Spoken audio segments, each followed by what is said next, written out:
Pues dos hechos importantes sobre los derechos a la comunicación. Por una parte, esta decisión apretada de 3-2 de los ministros de la Corte para sobreseer las acciones de inconstitucionalidad que promovieron en enero, el mismo día, pero de manera coordinada, la presidencia de Peña Nieto y la mesa directiva del Senado de la República en contra de los lineamientos emitidos por el Instituto Federal de Telecomunicaciones y en contra de diversos artículos de la Ley Federal de Telecomunicaciones y Radiodifusión en materia de derechos de las audiencias, porque a su parecer, pues bueno, invadían atribuciones de otros órganos. Sobreseer es que se suspendió el proceso por la falta de causas que justifiquen la acción de la justicia. Como se recordará, ambas acciones de inconstitucionalidad se interpusieron días después de la intensa polémica, ustedes la recordarán, que se generó, sobre todo en medios comerciales, por esta obligación de distinguir o diferenciar la información de la opinión como uno de los derechos de las audiencias incluidos ya en la ley y, claro, pues en estos lineamientos del Instituto Federal de Telecomunicaciones, donde se establecía cómo debía materializarse o hacerse realidad dicho derecho. Bueno, estas controversias ya no se discutirán porque, como se sabe, hace algunas semanas hubo una reforma, una contrarreforma a la Ley Federal de Telecomunicaciones y Radiodifusión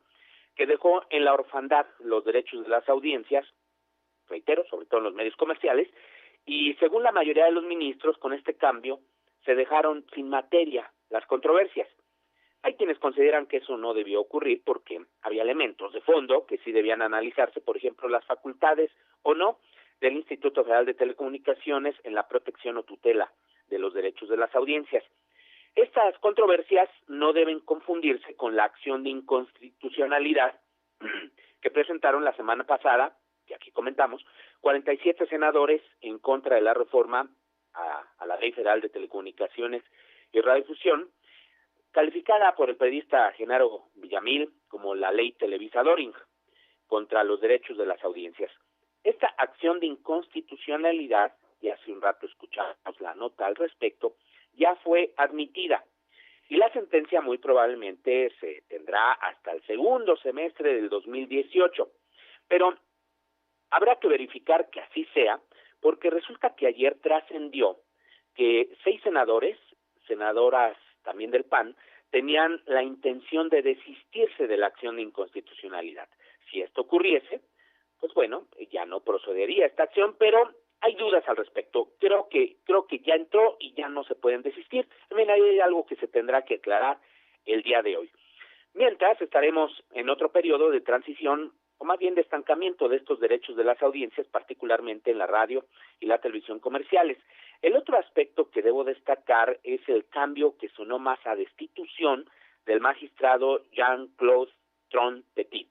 del primer tribunal especializado en competencia económica, radiodifusión y telecomunicaciones, quien ahora despachará en el cuarto tribunal administrativo, donde ya había estado. Las razones de este cambio no las ha justificado oficialmente el Consejo de la Judicatura Federal, pero en el sector se le ve como una especie de veto o castigo a un magistrado que resolvió casos muy relevantes, pero siempre con esta visión social, que eso es lo más interesante. El más sonado ha sido que después de un amparo que presentó una de las empresas de Televisión Azteca, obligó al Instituto Federal de Telecomunicaciones a reponer el procedimiento con el que había resuelto que Televisa no tenía poder sustancial en el mercado de televisión de paga. Algo ilógico a todas luces, pues sobre todo por los números, ¿no? Bueno, con el amparo ganado por esta empresa de TV Azteca y otorgado pues por este magistrado Tron, el Instituto Federal de Telecomunicaciones resolvió de una manera distinta y determinó que siempre sí, que Televisa sí tiene poder sustancial en televisión de paga. Y se está en espera pues de las reglas o condiciones que deberá cumplir Televisa para pues mejorar las condiciones de competencia en este mercado, ya decíamos, de la televisión de paga. Bueno, eso lo resolvió el magistrado Tron. También el magistrado Tron ha sido un férreo defensor de los derechos de las audiencias. Él dio entrada a amparos, por ejemplo, que se presentaron por Radio Escuchas por la salida de Carmen Aristegui de Noticias MBS, pero no avanzaron porque pues ya cuando llegó al tribunal especializado, ya como instancia superior, ahí fueron desechados. Bueno, Tron es de la opinión que, por ejemplo, en el caso Aristegui MBS, El Instituto Federal de Telecomunicaciones simplemente no actuó cuando debió hacerlo en cuanto a sus facultades de supervisión o verificación para determinar si la supresión del noticiario de Aristegui vulneró el derecho de la audiencia a recibir contenidos que reflejen el pluralismo de la nación. Bueno, con el cambio de este magistrado se pierde a un gran aliado de los derechos de las audiencias, de la competencia equitativa justa en la radiodifusión y telecomunicaciones, así como en las acciones